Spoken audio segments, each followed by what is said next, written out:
Friend, राशि sir academy में आपका स्वागत है। मैं मोहम्मद राशिद।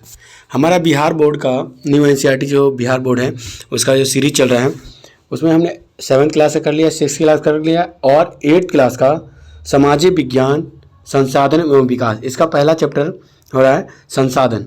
पार्ट एक है, नाम क्या है, संसाधन है। ठीक है, तो हमने संसाधन क्या है ये समझ लिया। ठीक है, उसके बाद प्रयोज्यता क्या होता है, उपयोगिता किसे कहते हैं ये अच्छे से जान लिया है। ठीक है, नवीकरणीय संसाधन, अनवीकरणीय संसाधन, इन सभी को हमने अच्छे से समझ लिया है। आप प्लेलिस्ट में जाके फर्स्ट वीडियो देखकर आप इसे समझ सकते हैं। संसाधन कितने प्रकार के होते हैं? मुख्य रूप से संसाधन 3 प्रकार के होते हैं, प्राकृतिक संसाधन, उसके बाद मानव निर्मित संसाधन और मानव संसाधन, ये भी हमने अच्छे से जाना है। ठीक है, नवीकरणीय संसाधन को अच्छे से जान लिया है, अनवीकरणीय संसाधन को समझ लिया। ठीक है, यहाँ तक हम अच्छे से जान चुके हैं। ठीक है, आज का हमारा क्या हो जाएगा, मानव निर्मित संसाधन किसे कहते हैं। सबसे पहले अपने शब्दों में हम समझ लेंगे मानव निर्मित संसाधन किसे कहते हैं। तो मानव के द्वारा, किसके, मानव जो है, मानव के द्वारा जो भी चीज़ बनाई जाती है प्राकृतिक चीज़ों में परिवर्तन करके अपनी आवश्यकताओं के अनुसार, जो उसकी नीड है, जो उसकी क्या है आवश्यकता है, उसके अनुसार क्या करता है, प्राकृतिक चीज़ों में परिवर्तन करता है। ठीक है, जो भी उनको चीज़ चाहिए वही क्या होता है, मानव निर्मित संसाधन होता है। ठीक है, जैसे एक नदी है, नदी को पार करने के लिए क्या करेंगे, पहले नाव बनाया लकड़ी से, फिर समय बीते बीते उन्होंने क्या किया, इस पर एक पुल बना लिया। तो क्या उसकी आवश्यकता है प्राकृतिक चीज़ के उस पार जाने का। ठीक है, साथ में पेड़ है, पेड़ से आपने कुर्सी, मेज, ट्रक, सड़क, इमारतें जो होती है, भवन होती है, ये सारी चीज़ क्या है, मानव निर्मित संसाधन है। ट्रेन है, रेलगाड़ी है, दुनिया में जितनी भी चीज़ जो अपने आप नहीं बना है, वो सभी चीज़ें जिसको जो नहीं बना है वो क्या है, मानव निर्मित संसाधन है। ये आपको जान लेना है। ठीक है, पढ़ लेते हैं।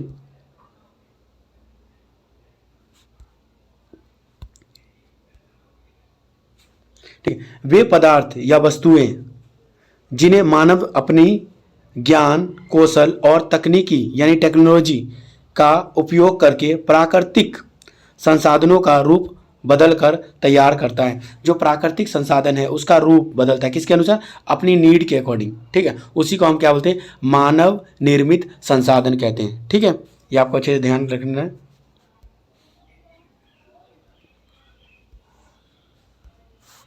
उदाहरण देख लेते हैं, इमारतें हैं, सड़क है, पुल है, वाहन है आदि, ये सभी चीज़ें क्या है, मानव निर्मित संसाधन है।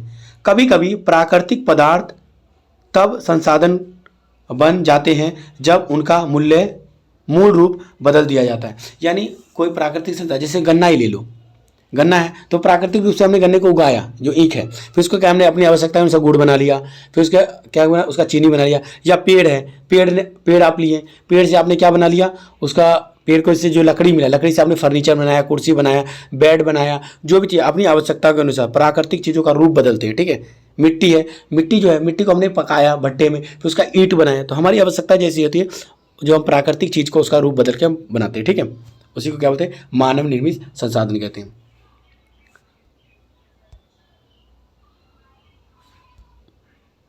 जैसे आप देखते हैं लोह अयस्क जो होते हैं, अयस्क जो है वो क्या है, तब तक मानव संसाधन के रूप में नहीं प्रयोग करते थे। आपने इतिहास में पढ़ा होगा, हड़प्पा लोग लोहे से परिचित नहीं थे। आपने ये जाना था कि वो लोग नहीं जानते थे।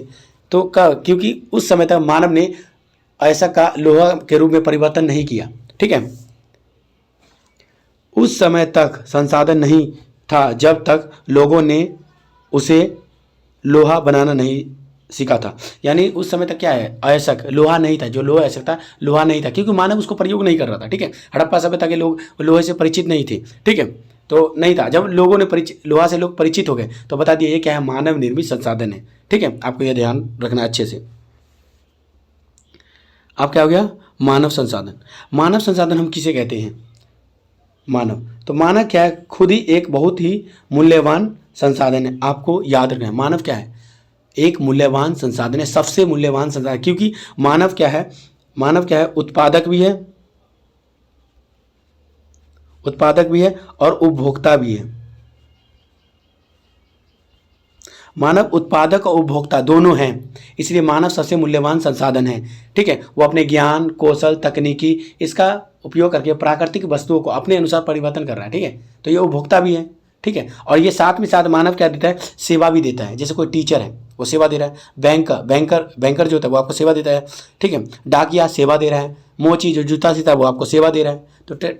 तो मानव क्या है, एक उपभोक्ता भी है और उत्पादक भी, साथ में सेवा भी प्रदान करता है। इसलिए मानव क्या है, सबसे मूल्यवान संसाधन है। ये तो अपने शब्दों में बता दिया आपको।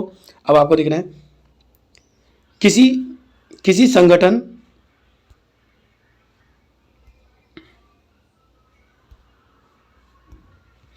संगठन उद्योग या देश के उन लोगों से है जो अपनी कौशल ज्ञान शिक्षा स्वास्थ्य और कार्य क्षमता के माध्यम से कार्य उत्पादन और विकास में योगदान देते हैं। क्या कोई संगठन हो गया किसी देश का, या उद्योग है या देश है, यानी वहाँ के रहने वाले लोग, यानी वहाँ का क्या है, कार्यबल, उनका वर्कफोर्स। कार्यबल क्या होता है, वर्कफोर्स, जो अपनी कौशल ज्ञान शिक्षा स्वास्थ्य और कार्य क्षमता के माध्यम से क्या करता है, उत्पादन और विकास में योगदान देता है, ठीक है, समझे। उसी को हम क्या बोलते हैं, मानव संसाधन कहते हैं। आपको ये ध्यान रखना है, ठीक है। तो जनसंख्या को एक बर्डन के बजाय, यानी बोझ के बजाय हमें क्या देखना है, उसे एसेट देखना है, परिसंपत्ति देखना है। यानी देखो एक बच्चा है, जब माँ बाप उसको बड़ा करते हैं, यानी उसको शिक्षा देते हैं, उसको पैसा खर्च करते हैं ताकि वो एक अच्छा मानव संसाधन बन सके, ठीक है, या जो भी बनना है तो उसमें पहले इन्वेस्ट करते हैं। तो उसी पर जनसंख्या क्या है, हमारा क्या है कि एक एसेट है, यानी परिसंपत्ति है। मगर उसको आपको क्या देना होगा, कौशल देना होगा, तकनीकी देना होगा, ज्ञान देना होगा, तभी वो एक अच्छा मानव संसाधन बनेगा। उसको शिक्षा देना होगा, नहीं तो क्या है, वो देश के लिए क्या बन जाएगा, एक बोझ बन जाएगा, ठीक है। आपको ये ध्यान रखना है। और ये अधिक संसाधनों के निर्माण में समर्थ होने के लिए लोगों के कौशल में सुधार करना मानव संसाधन कहलाता है, ठीक है। बहुत सारे डेफिनेशन बता दिया आपको। एक तो आप ये भी लिख सकते हो, मानव क्या है, स्वयं में क्या है, उत्पादक भी है, उपभोक्ता भी है और सेवा प्रदाता भी है, ठीक है। इसलिए मानव एक महत्वपूर्ण संसाधन है। या इसी में देख तो अधिक संसाधनों के निर्माण में समर्थ होने के लिए लोगों के कौशल में सुधार करना मानव संसाधन कहलाता है। जो भी डेफिनेशन आपको अच्छा लगे अपने अनुसार उसे बना सकते हैं। चाहे किसी, ये भी वाला तीसरा ये है, किसी संगठन उद्योग देश उन लोगों के कार्य क्षमता जो अपने ज्ञान कौशल शिक्षा स्वास्थ्य से देश के उत्पादन और वृद्धि में योगदान देते हैं, वो भी एक डेफिनेशन हो गया, ठीक है। अब क्वेश्चन ये उठा कि एक अच्छा मानव संसाधन कैसे बनेगा, एक अच्छा मानव संसाधन कैसे बनाया जा सकता है, तो कैसे बनाएंगे बताओ। तो सबसे पहले क्या है, हमें देखो कोई भी चीज़ है तो सबसे पहले हमें उसे पोषण देना है, एक अच्छा पोषण देना है ताकि वो कुपोषित पैदा ना हो, उसका दिमाग मैच्योर हो, अच्छे से हो, डेवलप हो, उसका दिमाग का जो वृद्धि हो अच्छे से हो। तो हमें सबसे पहले उसे क्या देना है, अच्छा पोषण देना है, ठीक है। पोषण के साथ ही उसे हम स्वास्थ्य सुविधा देना है। जैसे आप देखते हो जब माता जो होती हैं, जो प्रेग्नेंट हो जाती है, तो क्या होगा, आशा कार्यकर्ता यानी आंगनबाड़ी से उसको वो प्रोटीन से संबंधित जो भी चीज़ होता है वो मिलता है, साथ में टीकाकरण होता है। और जब बच्चा पैदा हो जाता है तो यानी शिशु का जब जन्म होता है तो उसके साथ में क्या है कि उसको भी जो भी स्वास्थ्य है, टीका है, ये सब देते हैं ताकि अच्छा मानव संसाधन जन्म ले सके, ठीक है। अगर वो कुपोषित है, बीमार है, तो वो एक अच्छा मानव संसाधन नहीं बन सकता।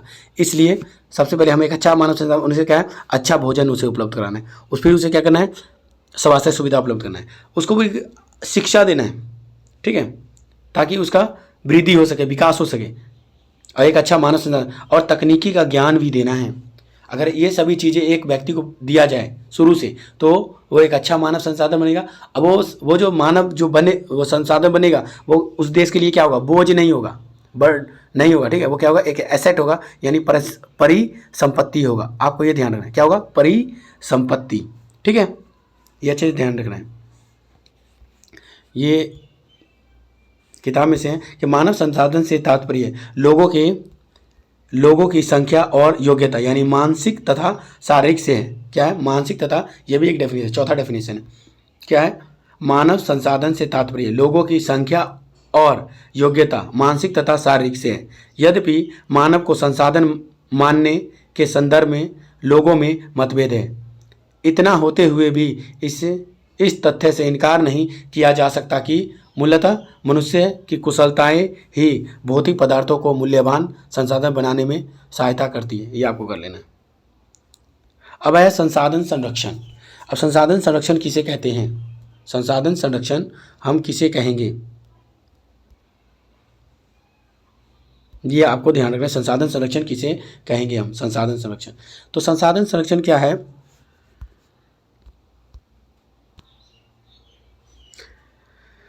कि अपनी जितनी हमारी नीड है, जो भी मनुष्य का जो नीड है, किसी व्यक्ति का जो उसकी आवश्यकता है, उस अपनी आवश्यकता के अनुसार ही उसको उपयोग करें। जितनी ज़रूरत है उससे अगर हम ज़्यादा उसका दोहन करते हैं तो क्या हो जाएगा, वो संसाधन का दुरुपयोग हो जाएगा। ठीक है, तो हमें संसाधन संरक्षण करना है। जितनी जल है हमें चाहिए उतना जल, एक बाल्टी में हम नहा सकते हैं तो एक ही बाल्टी में नहाएंगे। ठीक है, ये नहीं कि अगर भैंस नहाने जा रहे तो भैंस को देखते हो मोटर चालू करते हैं सबमर्सिबल और नहाना स्टार्ट कर देते हैं। ठीक है, तो ये संसाधन संरक्षण नहीं हुआ, संसाधन क्या हुआ, दुरुपयोग हो जाएगा। ठीक है, समझ में आया। तो हमें संसाधन को अपनी वर्तमान आवश्यकताओं को ध्यान में रखकर उपयोग करना है, तथा जो आने वाली भावी पीढ़ी है उनको भी ध्यान में करना है, तभी आप संसाधन का संरक्षण कर सकते हैं। नहीं तो संसाधन क्या है, नवीकरणीय है और एक अनवीकरणीय जो असीमित है। समय के साथ जैसे कोयला है, पेट्रोल है, प्राकृतिक है, ये सब समाप्त हो जाएगा। ठीक है, संसाधनों का सतर्कता पूर्वक उपयोग करना और उन्हें नवीकरण के लिए समय देना संसाधन संरक्षण कहलाता है। यानी उसको हम अपने विवेक बुद्धि का ध्यान में रख कर संसाधन को उपयोग करना है, साथ में उसको समय भी देना है ताकि उसका नवीकरण हो सके। ठीक है, और उसका पुनः उपयोग किया जा सके। आपको यह ध्यान रख लेना है अच्छे से। प्राकृतिक संसाधनों जैसे जल, वन, खनिज, मिट्टी आदि का विवेक पूर्वक नियोजित और सतत उपयोग करना है। यानी जो प्राकृतिक चीज़ें हैं, जैसे जल है, जल क्या है 100% है, आपको पता है। हमारे पीने योग्य पानी कितना है, 0.2%। पीने योग्य पानी कितना है, 2.5% पानी है, वो भी नदी तालाब। इसमें अगर हम इसको प्रदूषित कर दें, नवीकरणीय संसाधन है, जल क्या है, नवीकरणीय है, मगर क्या है, इसका रूप परिवर्तित हो जाएगा। यानी नाली में बहा देंगे तो वो क्या होगा, गंदा पानी हो जाएगा। तो हमें क्या करना है, जितनी आवश्यकता है उतना ही, भावी पीढ़ी को ध्यान में यूज करना है, नहीं तो क्या है, एक समय बाद ये समाप्त हो जाएगा पीने योग्य पानी। देखते हो कहीं कहीं कॉल सूख जाता है, कहीं मोटर सूख जाता है, लोग पानी के लिए शहरों में बहुत परेशान हो जाते हैं। गांव में भी लोग अब परेशान होने लगे पानी से, ये आपको ध्यान रखना है। ठीक है, ताकि वर्तमान आवश्यकताओं को पूरा करने के साथ साथ उन्हें भावी पीढ़ियों के लिए भी सुरक्षित रखा जा सके। यानी जो भी संसाधन हैं, प्राकृतिक चीज़ें हैं, उसको हमें इस तरीके से प्रयोग करना है जो हमारी वर्तमान आवश्यकता तो पूरी हो, साथ में जो भावी जो फ्यूचर में आने वाली पीढ़ियाँ हैं उसको भी ध्यान में रख कर करना है। उसी को हम क्या बोलते हैं, संसाधन संरक्षण कहते हैं। ठीक है, आपको ये ध्यान रखना है। अब आप संसाधन संरक्षण कैसे कर सकते हैं, कैसे कर सकते हैं, तो उसका सतत उपयोग करना है। ठीक है, यानी जितना है अपनी आवश्यकता के अनुसार ही उसका उपयोग करें। उसके बाद पुनः उपयोग करना है। कुछ संसाधन ऐसे होते हैं उनका पुनः उपयोग कर सकते हैं। जैसे आप अगर नोटबुक में लिख रहे हो, देखते हो तो वो क्या हो जाता है, अगर कुछ चीज़ जगह बचा हो तो उसका उपयोग कर सकते हैं। जैसे क्या होगा, आपका जीन्स हो गया, जीन्स पुराना हो जाता है, उसका झोला बना लीजिए, बैग बना लीजिए, उसका आप दोबारा उपयोग कर सकते हैं। ठीक है, यानी पुनः उपयोग कर सकते हैं। उसके बाद पुनः चक्रण, इसका भी समय पुनः चक्रण करना है। फिर हमें क्या है, संसाधन का बचाव करना है।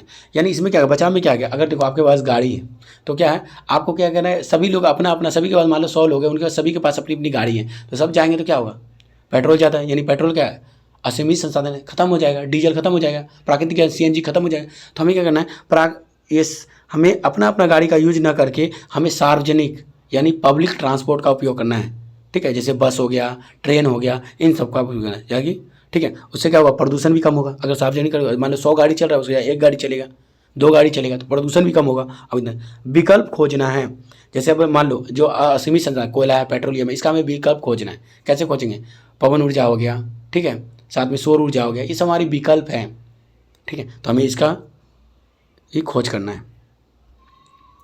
अब है सतत पोषणीय विकास। पीछे भी वीडियो में आपको बता दिया गया, इसी क्लास में सतत पोषणीय विकास क्या है। यानी कोई भी चीज़, अपने शब्दों में समझो, कोई भी चीज़ जो हम उपयोग कर रहे हैं उसको इस प्रकार उपयोग करें ताकि भावी पीढ़ी जो है को ध्यान में रखे। अपनी वर्तमान आवश्यकता को पूरा करेंगे मगर भावी पीढ़ी को ध्यान में रखे, संसाधन का संरक्षण भी करना है। उसी को हम क्या बोलते हैं, सतत पोषणीय विकास बोलते हैं। ठीक है, सस्टेनेबल डेवलपमेंट कहते हैं। ठीक है, आपको ये ध्यान रखना। तो सतत पोषणीय विकास का अर्थ ऐसा विकास जो पर्यावरण को नुकसान पहुंचाए बिना वर्तमान पीढ़ी की आवश्यकताओं को पूरा करके और भविष्य की पीढ़ी की आवश्यकताओं से समझौता न करे। यानी वर्तमान जो पीढ़ी है उसकी तो आवश्यकता पूरी हो, जो भी उसकी, मगर जो आने वाली पीढ़ी है उसके भी आवश्यकता से कोई समझौता ना किया जाए। ठीक है, उसी को हम क्या बोलते हैं, सतत पोषणीय विकास कहते हैं। आपको ये समझ में रहना है। यह संसाधनों के समझौता समझदारीपूर्ण उपयोग, पर्यावरण संरक्षण, आर्थिक विकास और सामाजिक समानता के बीच संतुलन बनाए रखने की एक सतत प्रक्रिया है। क्या है?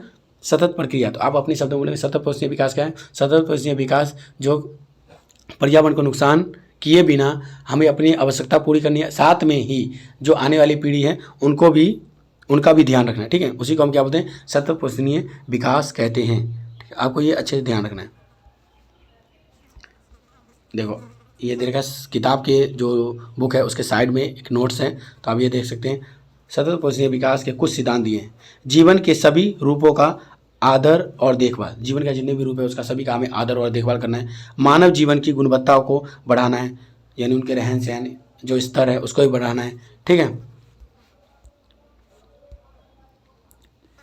पृथ्वी की जीवन शक्ति और विविधता का संरक्षण करना है। जो पृथ्वी में जो भी विविधता है, डाइवर्सिटी है, उसका सम्मान करना है, साथ में उसका संरक्षण भी करना है। जैसे जो भी अब देखो धीरे धीरे क्या हो रहा है, बहुत सारे जीव जंतु विलुप्त हो रहे हैं। तो क्यों विलुप्त हो रहे हैं? हम उसका संरक्षण नहीं कर पा रहे हैं, मगर सरकार भी ध्यान दे रही है, मगर हम सभी को मिलकर उसका संरक्षण करना है, क्योंकि विविधतापूर्ण समाज एक अच्छा होता है, चाहे जीव जंतु जितनी भी चीज़ है।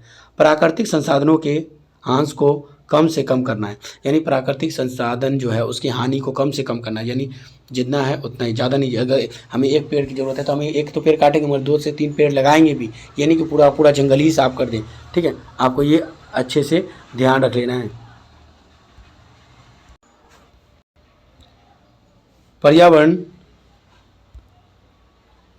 पर्यावरण के प्रति व्यक्तिगत व्यवहार और अभ्यास में परिवर्तन, समुदायों को अपने पर्यावरण की देखभाल करने योग्य बनाना। जो भी समुदाय हैं जैसे उनको क्या करना है? पर्यावरण की देखभाल करने के लिए उनको योग्य बनाना है, ताकि वो पर्यावरण के प्रति संवेदनशील हो सके। सभी बच्चों को क्या करना है कि एक एक अपना मित्र बनाना है। किसको बनाना है? एक ट्री को, ठीक है, पेड़ को बनाना है। ठीक है, उसका देखभाल करना है, डेली पानी देना है, सिंचाई करना है। ठीक है, अगर आपको वीडियो पसंद आ रहा है तो आपको क्या करना है? इस वीडियो को लाइक कर लेना है। ठीक है, क्या करना है? सबसे पहले आपको क्या करना है? वीडियो को लाइक करना है और कमेंट जरूर करें। ठीक है, कि आपको किस वीडियो पे कौन सा टॉपिक चाहिए। ठीक है, कितना समझ में आ रहा है या इसको और अच्छा किया जा सकता है आपको बताना है। ठीक है, इसको शेयर भी कर देना है और साथ में साथ इस चैनल को जरूर सब्सक्राइब करना और बेल आइकन जो है इसको ऑन कर लेना है। ठीक है, thank you, have a nice day.